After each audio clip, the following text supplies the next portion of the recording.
मित्रों नमस्कार, मैं के दीक्षित एक बार फिर हाजिर हूँ बेबाक राय बेबाक बोल के मंच पर। मित्रों, आज नगर पालिका चेयरमैन मोहन साहू जी ने मीडिया कॉन्फ्रेंस किया। मीडिया के बीच उन्होंने बताया कि कुछ दिन पहले मेरे वित्तीय अधिकार सीज कर दिए गए थे और मेरे ऊपर शासन द्वारा, सत्ता द्वारा गलत तरीके से आरोपों को मनगढ़ंत बनाया गया था और मुझे परेशान किया गया था। परंतु मैं उच्च न्यायालय इलाहाबाद गया, उन्होंने मेरी बेगुनाही समझी, मेरी बातों को सुना और उन्होंने मुझे बेदाग घोषित करते हुए सभी आरोपों से बरी कर दिया है और मेरे वित्तीय अधिकारों को लौटा दिया है। चेयरमैन मोहन साहू जी ने कहा कि सत्ताधीशों द्वारा मुझे बार बार परेशान किया जा रहा है और मेरे ऊपर लगातार दबाव बनाया जा रहा है कि मैं भारतीय जनता पार्टी में शामिल हो सकूं। परंतु मोहन साहू समाजवादी है, समाजवादी रहेगा और इसमें किसी भी प्रकार का चाहे जितना दबाव आवे, मैं किसी भी दबाव को स्वीकार नहीं करता। मोहन साहू जी ने लगातार सत्ताधीशों पर निशाने साधे और उन्होंने कहा कि आज जो भी नगर के अंदर डामरीकरण हो रहा है उसमें घोर अनियमितता की गई है, मानकों को अनदेखा किया गया है और अपने चहेते ठेकेदारों को ठेका दे करके शासन के पैसे का दुरुपयोग किया जा रहा है, जनता की गाढ़ी कमाई को बर्बाद किया जा रहा है। उन्होंने यहीं नहीं रुके, उन्होंने नेताओं का नाम भी लिया और कहा कि मेरे साथ जिस तरह से ज्यादती हुई है पूरी बांदा की जनता देख रही है, समझ रही है, आने वाले वक्त में वो जवाब जरूर देगी। आइए सुनते हैं मोहन साहू जी ने क्या कहा। किन मुद्दों को लेकर के आज पीसी बुलाई आपने? सम्मानित साथियों, 25 अगस्त 2021 को शासन द्वारा सत्ता के दबाव में जो गलत तरीके से हमारे प्रशासनिक एवं वित्तीय पावर सीजिंग का आदेश जारी हुआ था, उस आदेश के खिलाफ हमने आदरणीय उच्च न्यायालय में याचिका दायर की थी। 16 तारीख को दिए गए जजमेंट में आदरणीय उच्च न्यायालय ने अपने फैसले में कहा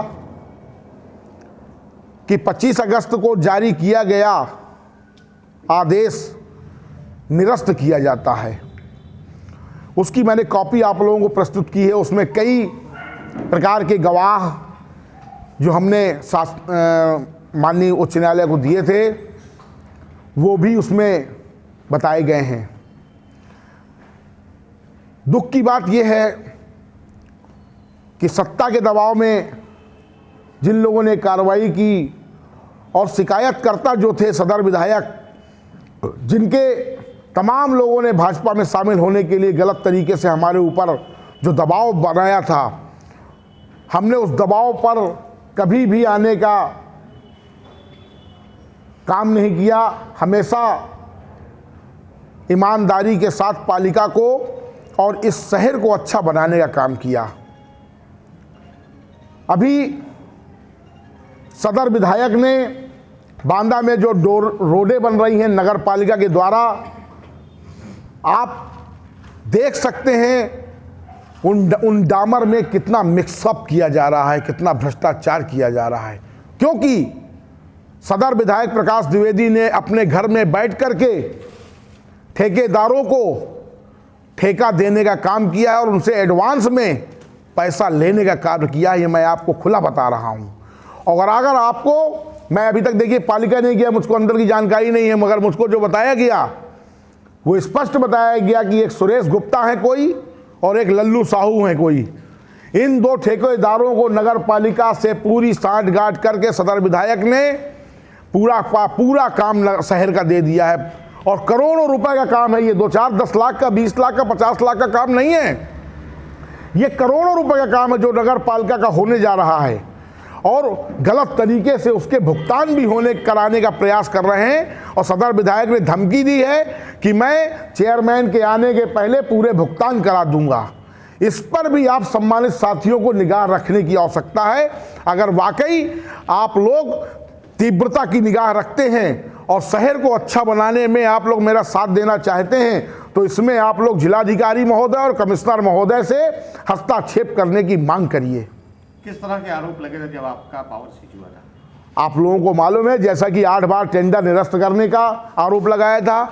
जब किसी टेंडर में किसी प्रकार की कमी होगी तो टेक्निकलिटी की जानकारी करना मेरे ईओ का काम है। ईओ चूंकि अध्यक्ष का सचिव होता है और जब सचिव फाइल को अग्रसारित करता है तो अध्यक्ष को यह मालूम होता है कि मेरे ईओ ने पूरी फाइल को अच्छी तरीके से जांचा और परखा होगा, तभी अध्यक्ष के द्वारा अनुमोदन किया जाता है।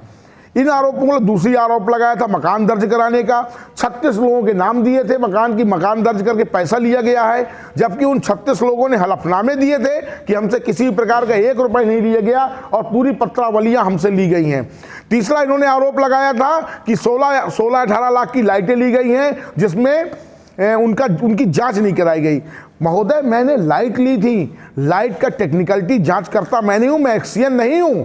एक्सियन विद्युत हमारे नगर पालिका का ईओ विद्युत विभाग से जांच कराता और ये जांच नहीं कराई, ये ईओ का काम था, मेरा काम नहीं था। और अगर कार्रवाई ईओ की भी हुई होती मेरे साथ तो मैं मानता कि शासन ने न्याय किया है, किंतु कार्रवाई केवल मेरे खिलाफ हुई, ईओ के खिलाफ कार्रवाई नहीं। आप ये बताइए रोडों का काम टेंडर कैंसिल हुआ, आउटसोर्सिंग के टेंडर कैंसिल हुए, उसमें और भी 2 लोग रिपोर्ट लगाते होंगे, खाली मोहन साहू रिपोर्ट लगाएगा और मोहन साहू निरस्त कर देगा, या एक केवल कोई ऐसी रिपोर्ट हो जिसमें चेयरमैन ने अकेले निरस्त कर दिया हो तब दोषी मैं हूं? किंतु ऐसा नहीं किया गया। शासन और सत्ता के दबाव में चूंकि हम भारतीय जनता पार्टी में शामिल नहीं हुए, इसको लेकर के केवल उनको ये लगा कि चेयरमैन दिन दूनी रात चौगुनी मेहनत कर रहा है, सुबह 6 बजे से रोड में खड़ा होता है, रात को 11 बजे सड़क में झाड़ू लगवाता है बाजार में खड़े होकर के, इसकी लोकप्रियता बढ़ रही है। लिहाजा ऐसा न हो कि आगे आने वाले चुनाव में भारतीय जनता पार्टी को इसका खामियाजा भुगतना पड़े, इसलिए उन्होंने मेरे साथ ये साजिशन कार्य किया। क्या आप पर पार्टी में शामिल होने के लिए दबाव बनाया गया था क्या?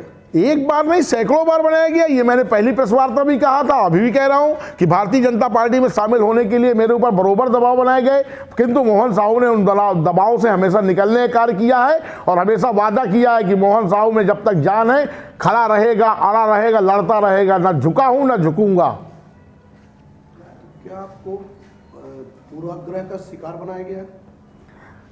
निश्चित रूप से सदर विधायक जी अगर हारे अपने कैंडिडेट को जितवा लिए होते तो किस बात की उनको पीड़ा थी? उनको तो पीड़ा इसी बात की थी कि वो अपने कैंडिडेट को जिता नहीं पाए, इसी बात की तो पीड़ा थी। और उसके बाद नगर पालिका इतने अच्छे कार्य कर रही थी, लोगों को मकान चढ़वाने के लिए दौड़ना नहीं पड़ता था। मैंने कभी जाति पात, धर्मवाद, भेदभाव की राजनीति नहीं की। मेरे पास ब्राह्मण आया, क्षत्रिय आया, वैश्य आया, शूद्र आया, मुस्लिम आया, ईसाई आया, क्रिश्चियन आया, कोई भी आया, उसका काम करने का कार्य मैंने किया है। मैंने कभी जाति पात और धर्मवाद को देख के काम नहीं किया। मैं इतना जानता हूं, हम समाजवादी लोग समाज के लिए काम करते हैं, हम किसी जात और किसी धर्म के लिए काम नहीं करते। आपने सुना मोहन साहू जी ने भाजपा नेताओं के ऊपर, सत्ताधीशों के ऊपर कितने गंभीर आरोप लगाए हैं।